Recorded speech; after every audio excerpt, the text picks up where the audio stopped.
Hello and welcome to the Claret and Blue podcast. It's Q&A time as Aston Villa drew 1-1 away at Bournemouth with Brighton to come to Villa Park on Wednesday. I'm your host, Dan Rolinson, joined by John Townley and a guest. It's Rob Jones from Sky. Rob, how are you, mate? You okay? Yeah, good. Thank you very much for having me on. I'm looking forward. As I said, just as we were chatting to come on, ever since I watched an episode where John Townley ate what he thought was an edible candle, I thought this is the sort of podcast for me. I'm glad that's why you chose us, Rob. So, highbrow football discussion and candle eating are the two things I sign up for, to be honest. Well, you're in the right place. You two know each other, by the way, from the press box and stuff, so you're very familiar, you two. Yeah. Yes, press conferences, and Rob wanted to come on, and yeah, more than happy to have him on, and hopefully some good Aston Villa discussions coming. And some silly stuff, trust me, there's some silly stuff in there as well. We're going to dive straight in then from Stu, the Villa trucker, who says, worryingly leggy on Saturday, especially second half. We seem to lack the rhythm aside from Rodgers' goal. So many passes under hit and second to every loose ball. Should we be worried that we're burning out so soon in the season, akin to the year that we qualify for the Champions League? I'll start with you, Rob. Obviously, me and John do the podcast every week and give our opinions on will Villa fall away or not? Will they be fine? How many points do we need? What are the permutations with 14 games to go? How do you assess the Champions League race? I think that perspective is really important, and that had we or any Villa fan been offered this position with this many games to go, to be above a Liverpool team that won the league last year and then signed Alexander Isak, to be above a Man United team that don't have European football, and to be above a Chelsea side that have signed every player ever created into man, then I think everyone would be happy, right? The big problem is the three lads in midfield, to me, not being there, because Tielemans is not just, and Camara in particular, not just good players of their own merit. I also think they make people around them better, in particular Rodgers. And I'm gauging this having looked at one stream of comments post-match on Saturday, that I couldn't believe the sort of overreaction and negativity to a certain extent, that, again, even probably at the start of the month, the two home results are the killers, right? But if anyone had said to me, Villa will take 4 points from Newcastle and Bournemouth away, I think everyone would be happy sat here, wouldn't they? Yeah, I think so. I saw I saw a point on social media last night as well, that this has been one of, besides the start of the season, the worst run of the season that we've had, the form that we've had. And we've only dropped off 1 point from our rivals down to sixth. I think the gap was 9 points, John, before the 6 games, and now it's 8. Yeah. So for us to manage that run where we've lost 2 home games, I would expect us to win, but not win at Newcastle. I didn't expect us to win at Newcastle, and we did. So kind of back where we thought. A Bournemouth draw is decent if you're to go and beat Brighton. So for us to be struggling a little bit, and struggling we are with those injuries, and for it still to be an 8-point gap to sixth.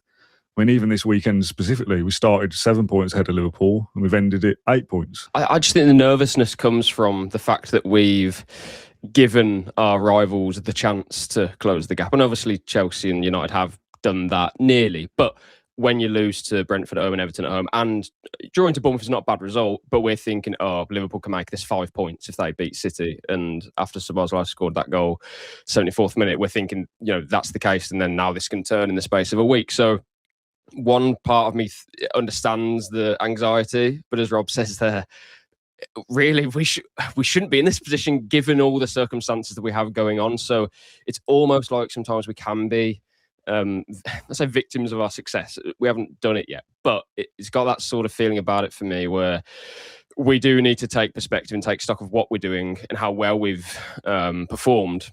That's not going to stop me also talking about how if we win the next 3 games, we're going to have this amount of points, and then Liverpool have got we'll get onto that soon. But it is important, I do think, to make those comments as well. We are in third. If we had beaten Bournemouth, which, to be honest, I think apart from that Luka Dean terrible error, I think we probably would have won that game and we'd be in second. So yeah, perspective is everything. Drawing against Bournemouth is not a bad result, but the next 2 home games in the league are huge, and you could probably push that to Wolves as well. So I just think the next 3 matches, Villa have got a good chance of winning all 3.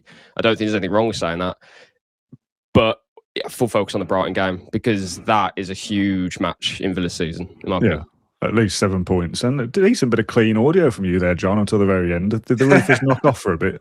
Tell people firstly about your weekend that's not gone particularly well off the pitch. As well, it hasn't ended. It has. It's Monday morning. Mate, I had a stinker. Yeah, I've had burst pipes, a very heavy quote for roofing, and that appears to be continuing. Apparently more broken tiles are falling down onto the floor. And then car is essentially broken down on the way back from Bournemouth. I made it home, which was a blessing, to be fair. Yeah. And the TV broke yesterday as well. So I'm waiting for the plant pot to fall on my head just to sum it all up. But yeah, first world problems really, but man. Perspective away from the football, right? I would say, John, living without a roof is not a first world problem. I think that's a legitimate concern. If you don't have a car or a roof, that is a legitimate problem in your life. True. Yeah, I am a man of basic needs, but at the same time, they are not basic. Yeah, I will kind of dob you in a little bit here, John. I hope you'll indulge me on this. You sent me a photo yesterday of the TV that was broken, which I won't show because it's private image you sent to me. Not like that. What do you mean? So many images. TV. And the comment you put with it was, "Life has never given me this many lemons," and I was like, "Hang on, I don't think that's the phrase." You kind of like when life gives you lemons is often a good thing. You kind of mean when it rains, it pours, right? And it's been doing that. Yeah, it's literally coming through my my ceiling right now. So yeah, okay. It's literally been pouring inside. Let's stick with a frustration from PGMOL Stinks.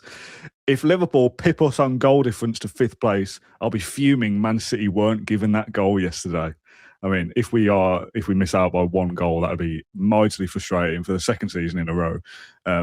Did you both see that yesterday, that Man City non-goal? I think, to be honest, if we're going to have frustrations of missing out for any reason at the PGMO by the end of the season, it would probably be allowing 20 seconds between Bailey rolling the ball out last week and Tammy Abraham scoring after the goalkeeper had made a save. I think that would probably be a slightly more legitimate frustration than the farce at the end at Anfield yesterday. The one statistic about Villa have had 3 players or opposition players, 3 of them, Andre, Garner, and Marino, all should have been sent off. I think that's something to genuinely complain about as well, because that's been proven that they should have been more. They should have been sent off. Shirky disallowed goal yesterday from inside his own half. Sorry, wasn't it?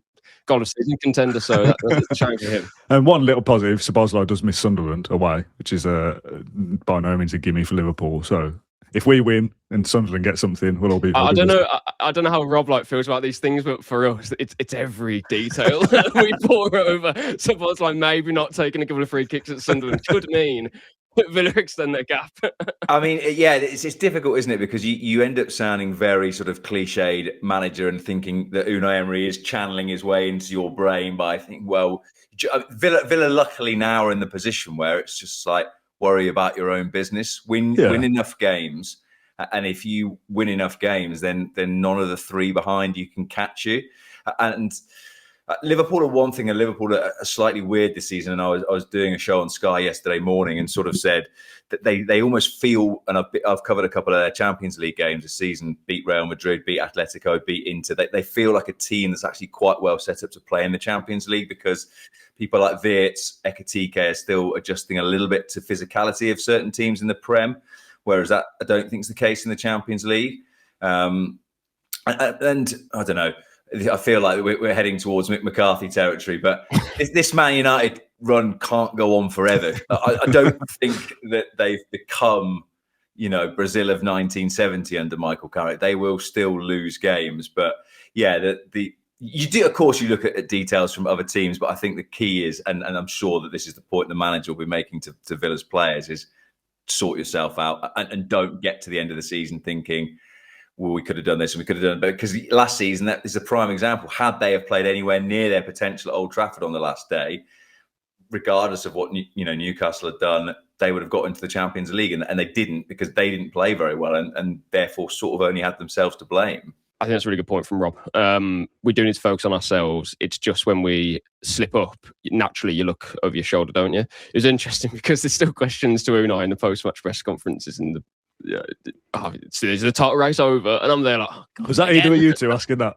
No. I just think in the next three that Villa have got a real good opportunity there to sort of. I know the gap hasn't shrunk massively between us and sixth in the last few weeks, even though our form hasn't been brilliant. But equally, if we can show a bit of good form now, I do think we can make an even bigger gap. And then 10 games remaining after that, and it's just say they're done. Liverpool are going to have to win pretty much maybe 8 of those matches, 7. Show title winning form really. So I think we can be in a really good place after the next 3. I just think they're really important. And then after that, of course, it's your Man United, Chelsea, Europa League kicks off again. So I just think the next 3 we can really give ourselves a nice little advantage really. And not losing to Man United and Chelsea would be a nice boost as well. Yeah, of course. Even 2 draws. If you said we'll win the next 3 and then draw those 2, I'd snap your hand off right now. Okay, one final point from the mailbag just to end this section from Dara, who just says, feeling positive. I think that was a great point against Bournemouth because we had to show resilience to get it. I'm convinced Emery will use it as a point to reset and go again for the remainder of the season, much as he did with the Europa League game at the start of the season. We're in a great position, and if we can win the next 3, we'd be in great shape going into United and Chelsea. Just said that. We have Emery, and this team deserves our support.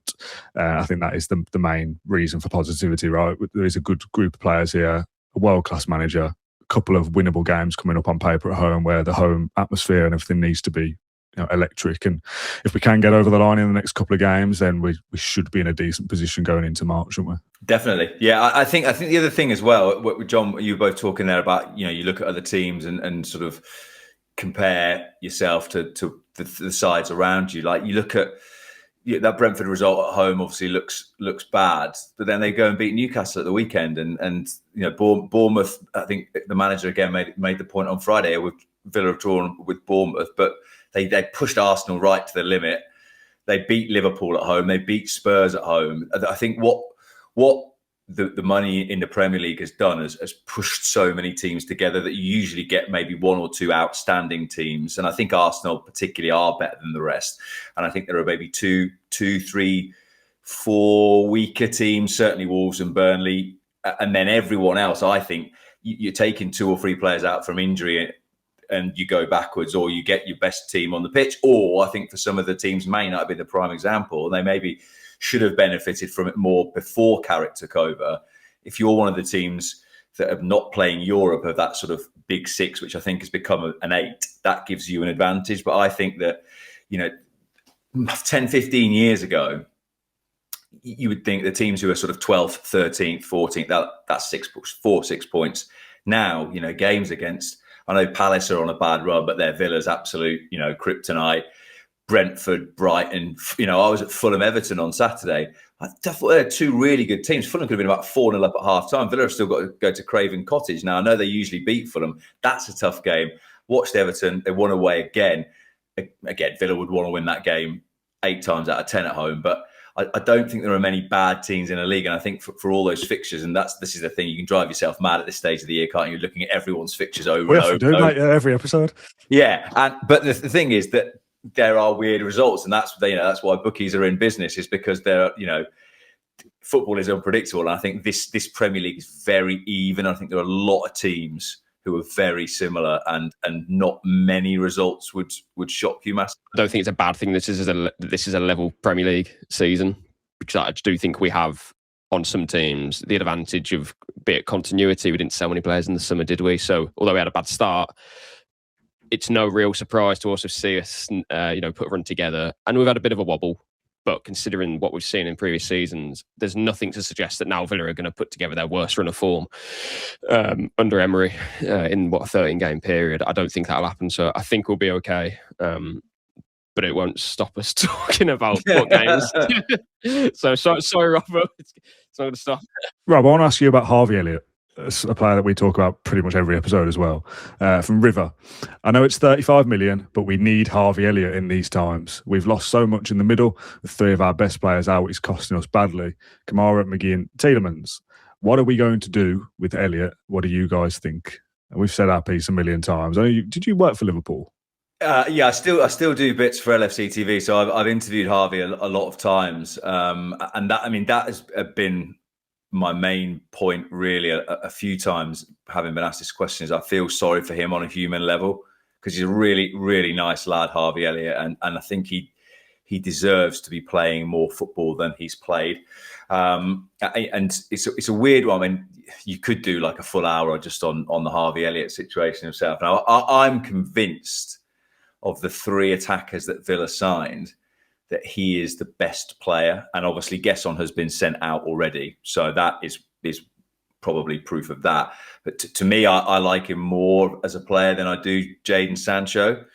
But I think obviously part of it is financially motivated, but for whatever reason, and he watches him every day and knows way more about football than me, the manager disagrees and, is playing Sancho and is not playing Elliott. And I was presenting the sort of close of play on deadline day this year from 5 till 8 on Sky Sports News, and one of our reporters was doing an Instagram live when I got in the afternoon and sort of came round to my seat and said, "What do you think might happen on deadline day anywhere, really?" And I said, I've got a feeling that Villa are working hard on trying to break this obligation and just make it a straight loan.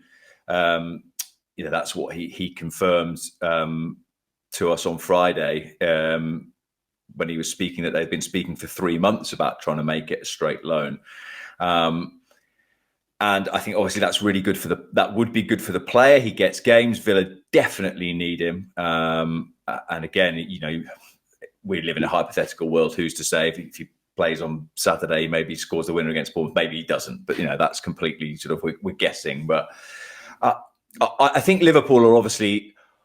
Well, I get the sense they're holding on, and they've done their finances on the assumption that Elliott, the clause is triggered, he becomes a Villa player. Liverpool get that full money. Now, whether it's Villa are in the position to sort of top up and pay a sort of additional fee onto what they've already paid to Liverpool to say, look, let's break the obligation, but let's use him for. I think I worked out. You probably know, John. It could play a maximum of another 25 games. Is it if they went all the way in the Europa League and the FA Cup? Yeah, it's still a long way. Yeah. So to me, particularly without the 3 boys who are injured, I think they really could use Elliott, and I thought he played pretty well in the Salzburg game, and I think he did okay against Brentford. As I said, I like him as a player. I feel sorry for him as a guy because he wants to play, and I think he saw this as a big opportunity to get himself into England's World Cup squad as well by playing for Villa regularly. And it makes me feel sort of sad on a human level that he's had a little bit of a waste of a season so far. You mentioned, Rob, there about Liverpool have almost budgeted for this. Do you not think that if Villa are going to pay, I don't know, a penalty fee to remove the obligation, but then also he plays in the next, as you say, 20 games or so and does well? Because for me, that's a penalty fee plus Harvey Elliott playing quite well for Villa equals nearly £30 million or maybe more in the summer for Liverpool. Whereas if he doesn't play at all, I can't expect Liverpool will be taking in £30-35 million from, let's say, Fulham in the summer when he does go. I just think surely it would be in their interest for him to play. I guess the only thing on that is that, well, Villa would finish above Liverpool, possibly in the into the Champions League places, and that would be maybe as a result of Elliott playing and Liverpool miss out. I don't know, but in terms of a budget, and they're going to take in as much money as possible for Elliott, surely letting him play for Villa would be the best option. Yeah, I mean, it's funny you say Fulham, because Fulham were one of the clubs that were interested in Harvey Elliott in the summer when he came to Villa. I think Fulham were interested, West Ham, RB Leipzig abroad were interested in him as well. And he came to Villa. I mean, this is getting really into the technicalities of the contract now. But I mean, there's a good point you make about Liverpool. That microphone is really teetering on the edge of falling over. The point about that is, could you even go down the route of saying to Liverpool, well, we go past the 10, but we only do it in the Europa League and the FA Cup. Yeah. We won't use him in. You obviously can't play against Liverpool in that game, the last home game of the season. Could you just say, well, we'll use him in 2 competitions that don't affect you, or if they drew Liverpool in the FA Cup, he can't play in that either. But to me, it makes sense that you would find a resolution. But I think Liverpool, from the conversations I've had, have been sort of like, this is not our problem. This is Villa's problem, and maybe we'll be sort of prepared to take the hit of him not playing. And sadly, let him sit there for a few months rather than come to any agreement that really doesn't suit them. The other interesting point about Liverpool and what they do with him in the summer is who the manager of Liverpool is come the summer. And I did Liverpool's game at PSG in the Champions League last season where they won and Elliott scored the goal. They've been absolutely battered, but Elliott scored a late winner. And it was one of a few times I interviewed Slot post-match, and he said, "I'm really sorry to Harvey Elliott. Like, he deserves more. He deserves to be playing. He trains well. He's a great lad. But, if you the right side of a front three, that's where a guy called Mo Salah plays, and he's actually quite good. And, the other players in the midfield area are really good as well." Now, if Liverpool get to the position in the summer where they made a change with their manager, does someone else come in on July the 1st and think, actually, I think Harvey Elliott's the best thing since sliced bread, so I'd like to keep him around? So maybe that is a consideration. That, again, that's a little bit of speculation, but I sort of go back to it. To me, he could play a big part for Villa. I think he's a really good player, and I'm very hopeful that this discussion. I mean, it's a weird one, isn't it, John? Because when he sort of said we've been talking for 3 months, you sort of think, well, it doesn't usually take 3 months to find a resolution to things. So I think they're playing hardball. On a human level, yeah, just let him play. I don't really see how there could be such a bad thing that comes out of that. I don't. And maybe, as you say, the Europa League could be the avenue there. The unfortunate thing is they really need him now, though, because without the three that we spoke about from the top, now is the time where Harvey Elliott needs to play, because once Tielemans and once McGinn come back into the fold in the next month or two, then I don't know. I guess you could still look at that and say, well, who you got on the right? Leon Bailey and Alisson, if he shows anything when he's involved. Buendia, Rodgers. But yeah, an interesting few days, weeks for those discussions, I think. Yeah, there's quite a few questions that mention the midfield injuries that we all obviously know about. So one from Joe about the transfer window for you, John. Seeing as how distractions each transfer window seem to negatively impact performances on the pitch, do you think our structure with Unai Emery controlling everything so closely is partially the cause of this? Do other teams breeze through transfer windows because the manager isn't as involved as Emery is at Villa? Or is it because we're fighting the system harder and doing more than others? I wouldn't put it so much on Unai. We do like to try and take, obviously we know the load off Unai and concentrate on just training players at Bodymore. But while he has the final say, mostly, I would put this question more to the answer of, well, the rules, and we know where we are in terms of dealings. Every player is for sale at a certain price. I just think the January window, there's always going to be disturbances and distractions. Every team knows that Villa are not in an ideal position. And, for example, Conor Gallagher in a different way, Spurs can just gazump Villa and pay the money that they want to get that player. Villa can't do that. We may have, in a roundabout way, budgeted for a certain thing, or in the squad as well. For example, when Marlon left, you've got to have Tammy Abraham ready to come in the day after for me on that one. That was a mistake, in my opinion. Were we without a striker for the Everton game? Was it just Watkins that played in that one? I can't quite remember. But either way, we had no other option. Was it, I think, for maybe 2 or 3 games. But then we bring Abraham on the other day for 5 minutes.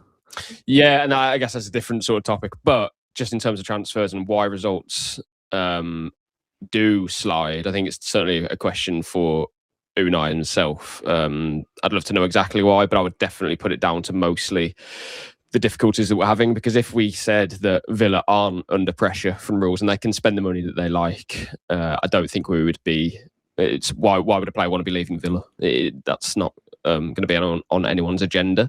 And why would Villa want to be selling their players? Again, that's not something that they want to do. It's something that they have to do to reshape the squad. So yeah, I would definitely put it more in terms of the external pressures that they have, rather than an internal pressure of thinking, actually, like, we need to get rid of Marlon. It wasn't that. Emery said himself that he wanted to keep Marlon. He would like to keep Guess on, because you want options on your bench, don't you? But equally, if you need to make room to reshape your team and maybe bring something else that's more practical for you, i.e. Abraham in Emery's eyes, then yeah, allowances have to be made. Let's talk about a summer rebuild. Now, Rob, we often get on the mailbag made up names I'm not going to give you any context to this, but this one is from Matt Kendrick's Leg Wash, who asks, injuries to Kamara, Tielemans and McGinn have arguably exposed the stale nature of the squad beyond the core. If we accept that a meaningful refresh is required this summer, which departures do you see as both realistic or necessary from a squad building perspective? And where do you think priority upgrades should be? That's a loaded question. Enjoy that one. Nice question, that. lob the debutant an absolute grenade, and then uses Townley just checks his roof hasn't caved in, and I get the feeling mine is about to. Well, I'll start with probably the serious point, that with a heavy heart, it would not surprise me if Rodgers went. Oh, okay, that's not where I expected you to start. Obviously, I don't want that to be the case. But I think he is a very ambitious player.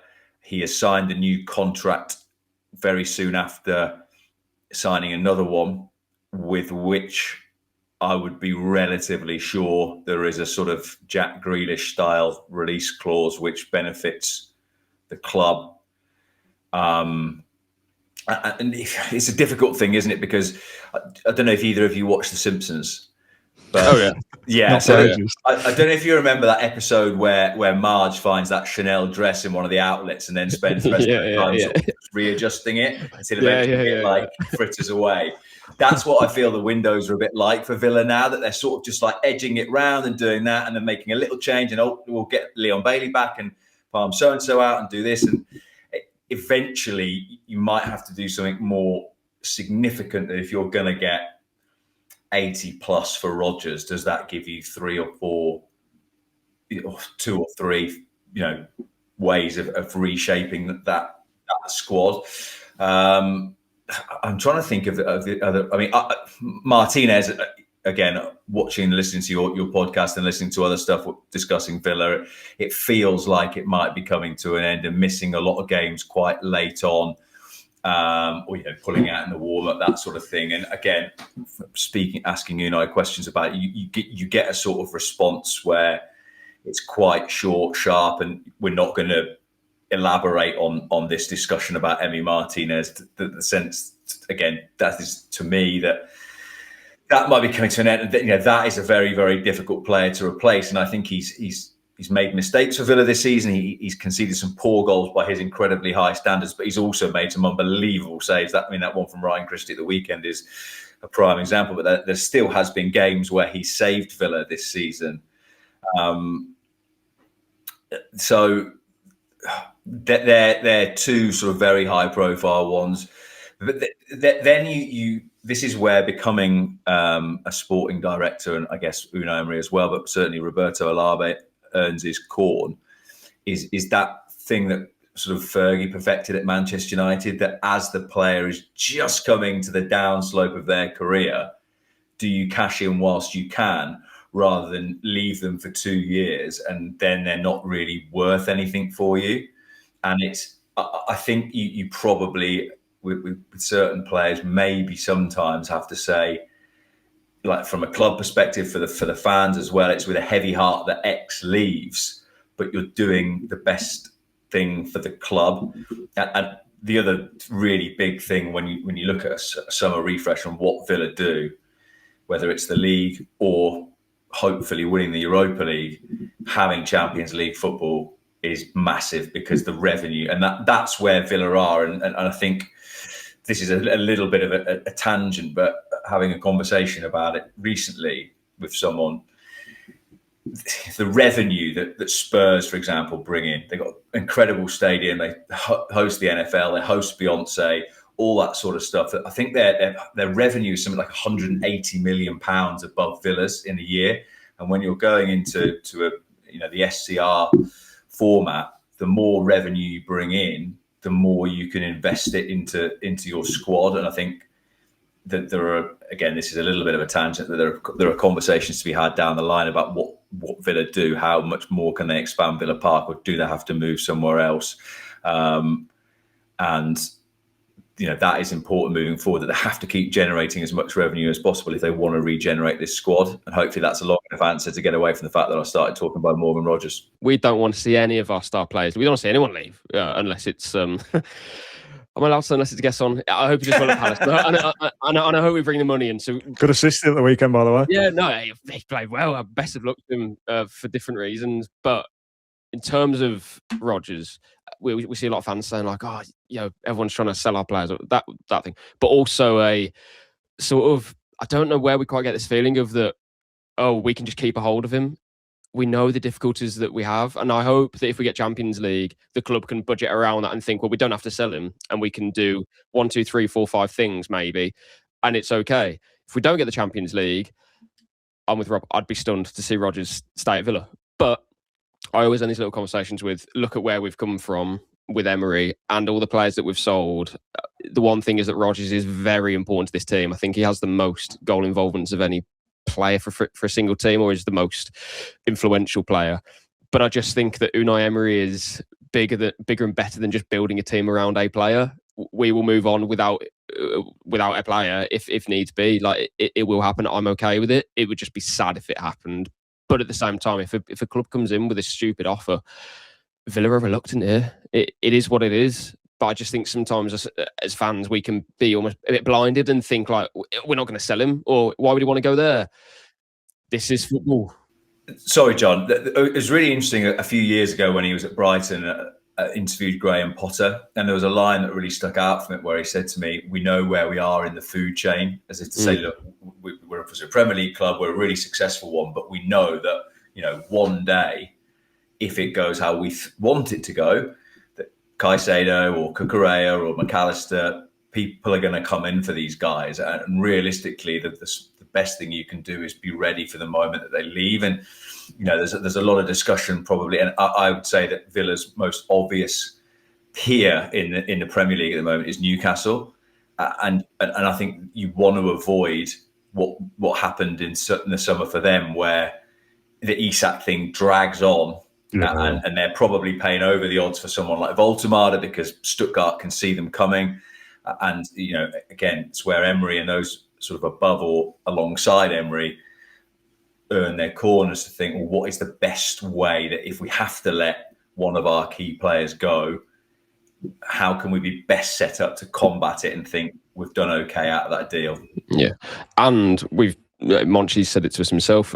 Go back to that comment that he made of, we have to sell players, and that's okay. To improve, you need to sell. So, and we're not saying, oh, yeah, Rodgers, he'll be off. It's not like that. It's just that we know every player has a price. It could be Rodgers, it could be Contra, it could be Watkins, Martinez, whoever when you talk about, it's just placeholder Rodgers because he's probably the most expensive player in the squad.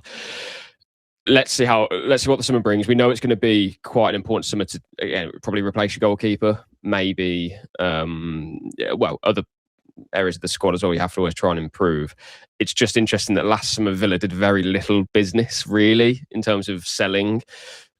Next summer, if they get the Champions League, I'd be interested to see if that's going to be the same. Can they hold off again and not make a huge sale, or are they already going to budget for that anyway? But Emery did speak well of Rodgers. I mean, he always does, but the way he spoke about him after the Bournemouth game, I thought was, I don't know, is it not odd, but he was saying like, we're so lucky to have him, and he's such a fantastic player. Very like, I don't know, it almost opened up a little bit. It did get emotional, but I was getting a bit emotional because I think, yeah, like this is the guy. But yeah, an interesting summer, but also one that I'm not scared of.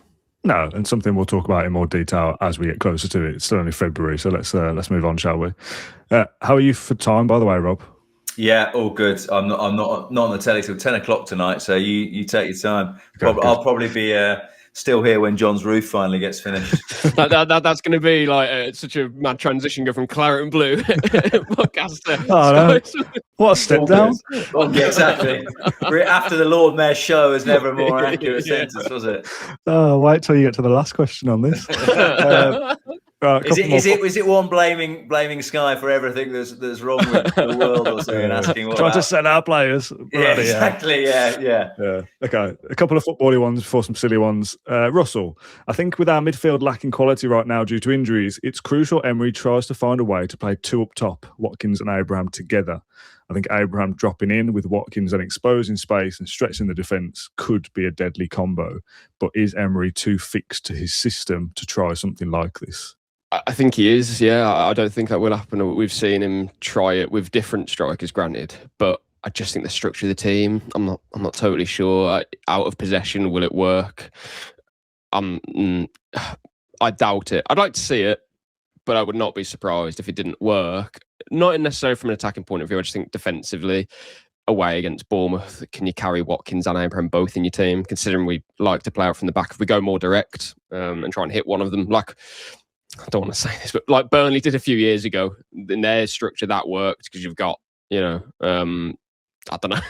Why am I talking about Sam Vokes and Chris Wood? But you know where I'm going with it. I'm not sure. I'm not sure it works for us. Yeah, Ashley Barnes. I'm not sure. I don't think so.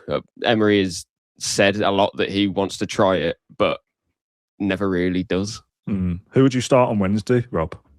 Out of those two, if it's one or the other? Well, I would go with Watkins because Watkins loves scoring against Brighton, doesn't he? I think Watkins has got an unbelievable record. I think is it the most he's scored against anyone? Or I think it's try and get the stat here. 2 ticks. Ollie Watkins has scored more goals, 9, and more goal involvements, 11 against Brighton than he has against any other Premier League opponent. He averages a goal or assist every 76 minutes against Brighton. The best rate of any player to play 600 minutes against them. So he is, yeah. Watkins is the answer to that one. Yeah, it's a funny one because I think this is his 6th full season at Villa, and if I'm right, I did this stat for the game that he missed, which was Brentford. He's missed 7 Premier League games in 6 seasons. He's not featured in, which is unbelievable. Like you can talk about all the other things that Ollie Watkins gives you, whether it's his obviously his goal scoring, but his athleticism, what he brings to the team. But the fact that he's there pretty much every week is also a big thing. And I think in big, I mean, they all feel like pretty big games for Villa, don't they, between now and the end of the season? But I think if he feels it's a 50-50 call, Emery, then he will go with Watkins because he knows Watkins. But obviously Tammy Abraham, I think, has got a big part to play between now and the end of the season. I'm fascinated to see. I mean, firstly, you would assume that Abraham would probably start against Newcastle, and then I'm really interested to see when it gets to the round of 16 in the Europa League. I mean, group stage wise, I've got the sense that that Villa have won a lot of those games in third gear, having made 7-8 changes every time to their 11. Does he feel he can carry on with that? Dependent on I think by the time you get to the quarterfinals, they're going to have to be at full tilt to beat the teams that are left. But the short answer to Wednesday is I think he will probably go Watkins. Just on that, I think that's interesting because obviously we saw Marcus Rashford start a lot of games, didn't we? When he was on loan ahead of Ollie. And the Europa League, I don't know. It's an interesting because I think they're similar strikers, aren't they? Watkins and Abraham. But can we, because we know Ollie's had his knee injuries, can we play Watkins so regularly and in the Europa League group? Like you've got round of 16, then Man United, then round of 16, West Ham. Is Watkins going to start all of those games?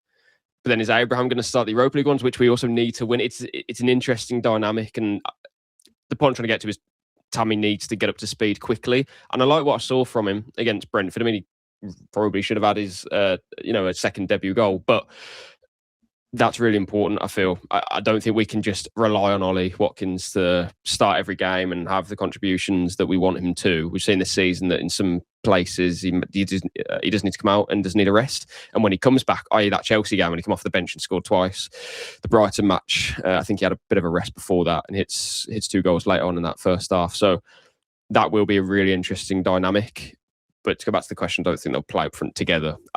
Even just as I said there, because of rest more than anything else, you might need the other one to start in 3 days' time. Let's move on from Patrick to the first half of the season. There was a lot of talk that we were exceeding XG in a false league position. Is our recent run of form, regardless of injuries, a truer reflection of where we are? I think we'll be lucky to get a top 5 finish and that a Europa League win is our best hope of Champions League qualification. The XG debate. Go on, Rob, you start us off on that. It's really getting me the absolute hospital passes today, aren't they? I think the overarching point. Patrick asked that question, right? Yeah, I think the overarching point to that question is that Villa are not a team that I think was 12 and 13, John, in the league. Yeah. Yes, I believe so. Yeah. So that's almost a third of the season. So you times that by 3. Obviously, they're not a team that's going to get that golden era of probably 4 or 5 seasons when City and Liverpool were getting 97, 98, 99, 100 points. Villa aren't that. So winning 12 in 13 is overperforming as a whole.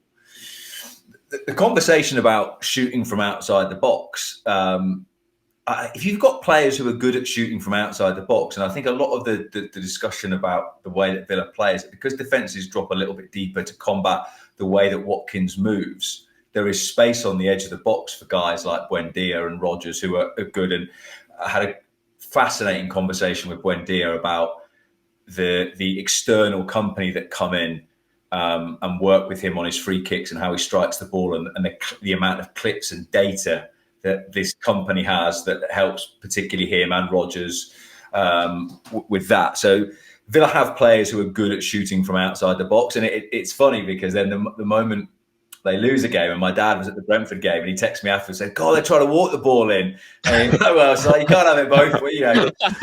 Let's just all just stand there and just blast it from 4 yards and then eventually one of them will probably go in. So, yeah, my overriding point is that, do I think Villa are the second best team in the league and should be getting mid-80s, 90 points? No. So therefore, and I don't know if you guys do like a full 1 to 20 at the start of a season and try and predict the way that the whole league goes. Which I did at the start of the season, and I had Villa 6th, and so therefore that point is, well, they'd be lucky to finish in the top 5. Well, firstly, it's not luck; it's good work if they do finish above 6th to me. But that is that collection of clubs that they're in. As I said, I think that Newcastle are their peers. Tottenham are their peers. Chelsea are a funny one because they signed a lot of young players who are maybe not ready, and that they're people will always say they're probably 2 or 3 real senior players away from being a proper title. So maybe Chelsea are about their peers, and Man United, in a way, are.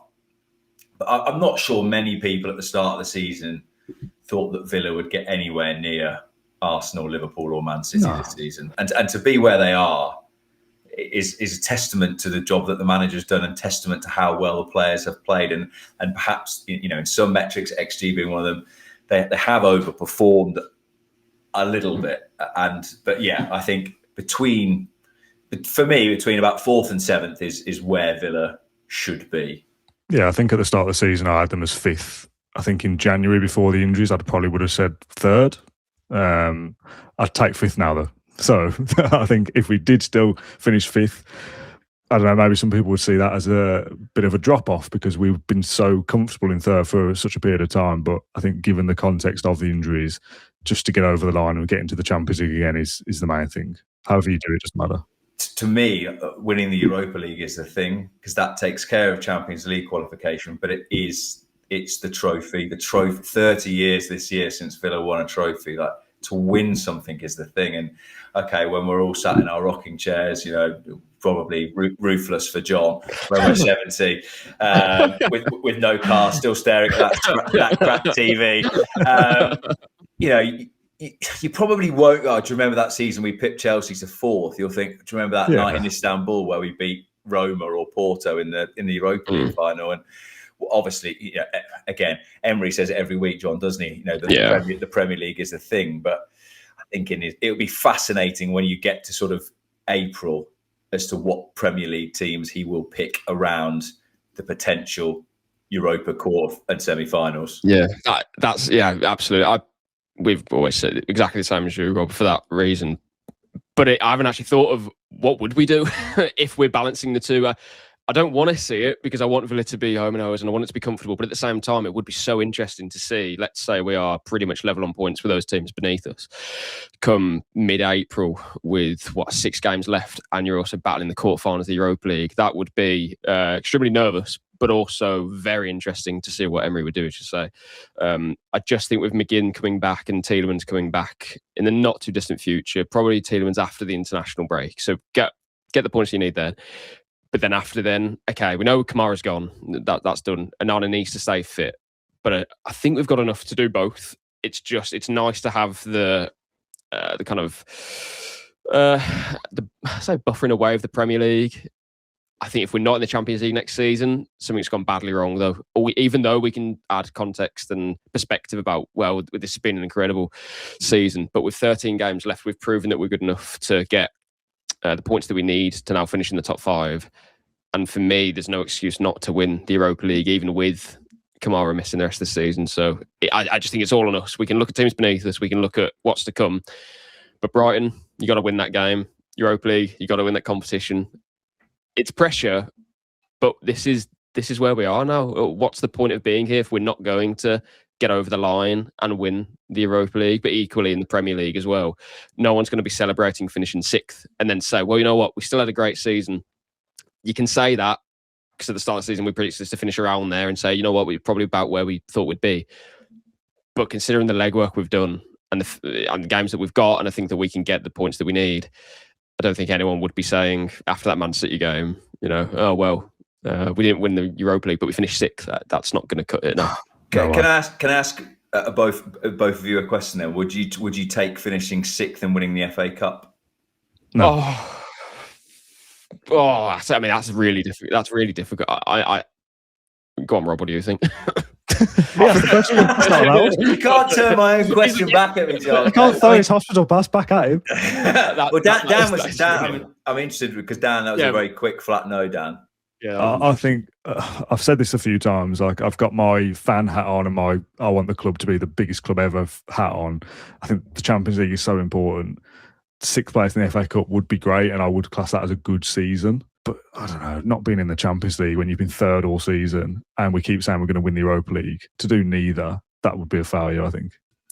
Why have they stopped the roof work, man? I think, no, I think you have to say that's still a success. But winning a trophy for me is, at the start of the season, if you said you're finishing the Europa League and win a trophy, I would have taken that at the start of the season, even though it's not getting the Champions League.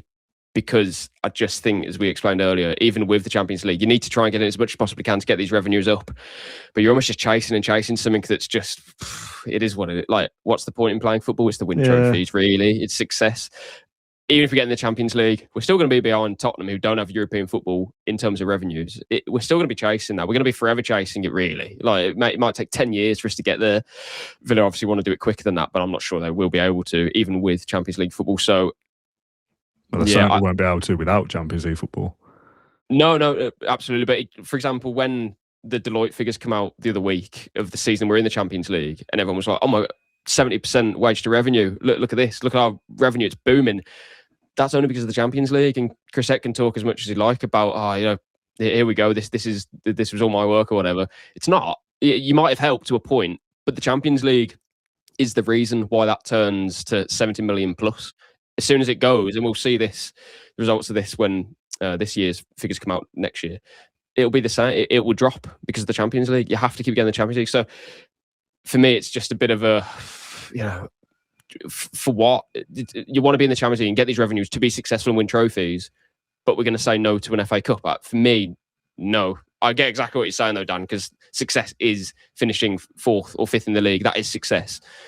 But I just think we've waited so long for a trophy that we just need to take it if the opportunity came. But equally, not winning the Europa League would be a failure because everything's built up for that. So we've got a split vote then, Rob. What would you prefer? Again, I just think you wouldn't ever want, and I'm not saying it's going to come this summer, but whenever the moment comes, because it will come one day when the manager walks off into the sunset, you don't want this manager to have left with never having won a trophy. And I think back so fondly, and just we get to work with him every once in a while. Well, not at the moment because he's slightly busy, but get to work with Martin O'Neill sometimes, and I love it. And I still, he is amazed at how many games I can remember from that period of watching Villa, and it was so good to watch with Ashley Young and Gareth Barry and everyone else that they didn't win anything. And I still think back to that penalty where Vidic should have been sent off in the League Cup final, and think, that day, if he goes, then Villa probably win that, and you watch them win a trophy. And obviously none of us. And have ever seen anything apart from grainy footage of Peter McParland bundling someone into North Wembley in that game against Man United in '57. And, I again was at that last one at the old Wembley against Chelsea, where David James makes a mistake. I came back from, I've been working on the French Open tennis, whatever it was, a decade ago. And it was like, I'm really tired. And I don't think I'm going to go to the Arsenal final. And my dad was like, come on, you never forgive yourself if you don't go to this final and Villa win it. God, I wish I hadn't bothered, because that was a mess. So I'm torn. And again, it's like, it feels like the buzzword of the whole episode is perception and perspective. But if someone at the start of the season said you finished 6th and win the FA Cup, I think you would be quite happy with that. But I know now it would seem like a drop off. Yeah, that's the title race. But that's what's such a good question. The final football question we have is a kind of a tie-in on both, really, from Big Ron's dog walker. He walks his own dogs, I think. Do you agree that Villa probably won't win the Europa League without also finishing in the top 5? Because if we're playing well to win the Europa League, we're unlikely about the top 4. So it's all or nothing, basically. If we don't win the Europa League, we've probably fallen out of the top 5 because we fell off, right? If we're good enough to win 1, we're good enough to sustain our run in the Premier League. I'm not sure about that. Okay. Well, there was a bit more of the question. A scenario where we finish in the top 5 but don't win the Europa League seems more likely, but increasingly it seems to me it's a case of all or nothing. Given injuries have ripped the heart out of the side, I also think we need to seriously manage expectations. It's going to get a whole lot worse before it gets better. If Onana and Barkley stay fit, we could have a chance, but we all know that won't happen. Keep up the good work. P.S. Have you noticed how John Townley occasionally breaks out into pure Brian Clough? Is John from the East Midlands? What? Are you from the East Midlands, John? Nah. What? No? Well, I don't understand what's that. You must have a bit of a Cloughy impression in you somewhere. I can't say I've noticed it, but Big Ron's dog. Is that the only? Is there no context to that? Just no, that's it. Okay, no. I've only been to the East Midlands 3 times in my life. So. Oh, really? What, watching Villa? Yeah, twice against Forest and once against Leicester. Have you ever noticed a bit of Brian Clough about John, Rob? He does call people young man a lot at press conferences, yeah. So I assume that was his. No, he doesn't. He doesn't at all. No, I mean, if there's all the people I would compare John to, I wouldn't start with Brian Clough. But now I'm going to try and find some old interviews and make some sort of weird edit from this podcast and John and Brian Clough's best moments. Yeah. So the idea of basically is it full knowledge or is it just purely? You take it however you want, mate. I think I'll take it there. This idea of if we're either going to do both or we're going to do neither. I kind of see what they're trying to say. Yeah, I know what they're saying. Big Ron's dog walker. I know what they're trying to say, but at the same time, no, not for me. I was more taking the first point about Villa. They will finish outside the top 5 if they don't win the Europa League because we would have fallen off. I'm not sure. I think in Europe, it's a completely different experience to being in the Premier League. If we're losing enough games to drop down to 6th or 7th, are we going to have the confidence to go and just win the Europa League? I suppose is the point. Well, I think if we drop confidence in the league, we'll be treating those European games as the finals. Yeah. Do you know what I mean? That comes with pressure, John, that we don't handle very well. Possibly, but having those second legs at Villa Park, I do think is a big help. Because everyone knows as well that it's so important to win that trophy. I disagree with it. I think we can manage both, and if we don't manage one or the other, I think then we can focus on one of them. For example, if we get knocked out in the quarterfinals of the Europa League, okay, well we have 6 finals in the league. Yeah. If we drop down in the league and we're not doing very well, we know it's even more important to win the Europa League. Okay, all right. I'm going to move on to the last couple of questions because we've been recording for an hour. I don't know what the edit looks like with John's roof interrupting us every so often. This one is from Mike in Cricketh. Hello, chaps. I've got a bit of an internal dilemma going on. I'm a bit of a jogger and I'm looking at getting some new tops for the summer months. Like a lot of us, I've got many Villa shirts from over the years and I love my retro shirts from the 92 Mitre Copiers, 94 Muller home shirts are my favourite. I have in the past got a couple of shirts from other clubs simply because I like the look of them. Barcelona and Real Madrid are the 2 examples. And I've never felt like I'm cheating by wearing one of those jerseys as it's a foreign club. However, recently, I've been feeling very nostalgic for some of the old Premier League shirts from the late 80s and early 90s. Is it, all right, Gary Neville, is it acceptable to wear a shirt of a club you don't support simply because you like it? For example, the United yellow and green 1994 shirt. No, because I'm out running, it is highly visible. And also, it reminds me of our 94 Cup final win. Or is this completely blasphemous and unacceptable? What are your thoughts? Wearing a Man United shirt is bang out of order. Completely it looks agree. like a Hives. Yeah, wear Hives. We got relegated in a bright yellow shirt, 15-16. Wear that one. If it colours the reason. No, not for me. Wearing the 94 United shirt to remind us of winning the Coca-Cola Cup. Wear the Villa one. Yeah, just wear the Villa one. Just wear the Villa one. It's quite simple. Yeah, because you're quite happy to wear any foreign kit, aren't you? But I think it's like seen as the ultimate, thing you can't do is wear another English football club shirt. Like when I was best man for my best mate's wedding, and he's a Wolves fan. Like he was one of the first things that happened that afternoon was he was plonked into a West Brom shirt as quick as possible. There are some good images of him looking absolutely furious. You can't wear another English club, can you? I think it's blasphemous to wear another English team shirt unless it's like a non-league, not a rival. Your local team. Yeah. Have you got or foreign if you shirts, by the way? maybe. I had at one stage in my life. My parents definitely came back from Barcelona with a Ronaldinho shirt one day. I'm trying to actually think if I've ever had any other ones. I've never had a shirt that's not Villa. I've had some weird. I've had those shorts, the Luzerne shorts that I've showed on me. Nearly showed them in the Europa League, which is bizarre. And for some reason, I think the first kit that I had as a kid, which was a foreign shirt, was the Lille shirt in like 2007-8. It was in Sports Direct, and I thought, LOSC, let's do that. So, in fact, we had both. We had the home and away, which is bizarre. So, yeah. Technically, if they get Lille in the Europa League, it's the John Townley derby, then, isn't it? Who are you going to support, John? Yeah. Everyone's a winner, or you can't lose, can you?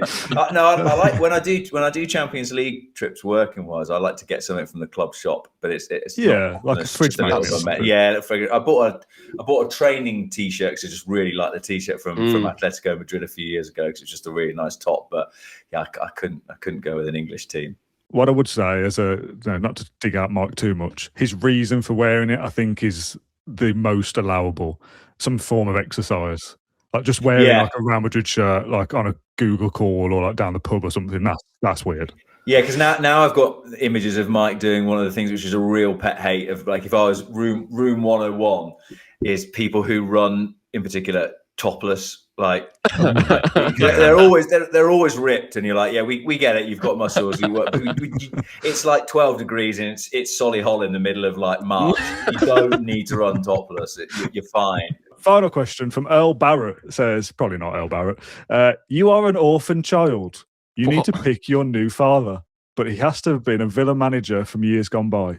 Which manager would you choose? Okay, give us a few examples. That's better than where I could have gone anywhere. You got the disciplinarian Ron Saunders, the flamboyant Big Ron, detail-orientated Unai Emery, the easygoing Steve Bruce. Earl Barrett's given us an answer. Have you two got any immediate standouts? I've got an answer for this. Go on, Dan. Well, only because I met him a few months ago, but Dean Smith. Oh, yeah, of course. He's probably just about, he must be like my dad's age, I think. Like that, because that's feasible from the area. Big, lovely guy. You'd be a Villa fan as well, wouldn't you? Villa fan already, yeah. So it's still in the family. I think that's probably one of the things, right? Because I'm a Villa fan through family. So as if you pick Steve Bruce as your adopted father, do you have to go and support Newcastle? Whoever he supports, yeah. Newcastle. Surely, yeah. Don't actually. Pretty sure he is, yeah. I don't know. You've probably said Dean Smith as well, but I don't know. Brucey, he's quite loving, isn't he? Like arm around the shoulder. Yeah. How's the bacon? Did you see? Puts you at the breakfast table. Yeah, exactly. Puts you in your place if you do something wrong. Trying to think of what Villa manager. It wouldn't be Paul Lambert. Oh no. I bet you'd live quite a nice life if Remy Gard was your dad. I bet he lives in like a chateau in France somewhere, and probably like, what would you like for lunch, son? He'd be like, glass of Bordeaux and some foie gras or something. Like, I'm sure Remy Gard is really. Exactly. Roberto Di Matteo is probably the same. Like, he'd probably have a couple of Peronis with his lunch and show his Champions League medal and stuff like that. I don't know. O'Neill would be up there for me, I think. O'Neill. Yeah, Dean Smith's a great shout. I mean, Dean Smith and Steve Bruce. Steve Bruce is a really, really nice bloke. Yeah. He probably didn't always get the treatment he merited, but he's a lovely fella. I'm just trying to think of it. I mean, Brian Little, no? Yeah, well, the answer that Earl's given us is the correct answer is either Graham Taylor or Brian Little. I mean, these are exactly the discussions that we wanted Rob to be involved in. So yeah, you really. As Alan Partridge just said, like, this is why we, this is why we got you on. I'm absolutely disgusted it's taken this long into the. We've had to go. You've absolutely bashed me with, like, when are Villa going to sell Morgan Rogers and stuff like that, and then we finally got to some good stuff about, like, whether you could go on a father and son picnic with Eric Black or something. Eric Black, what a shout that is.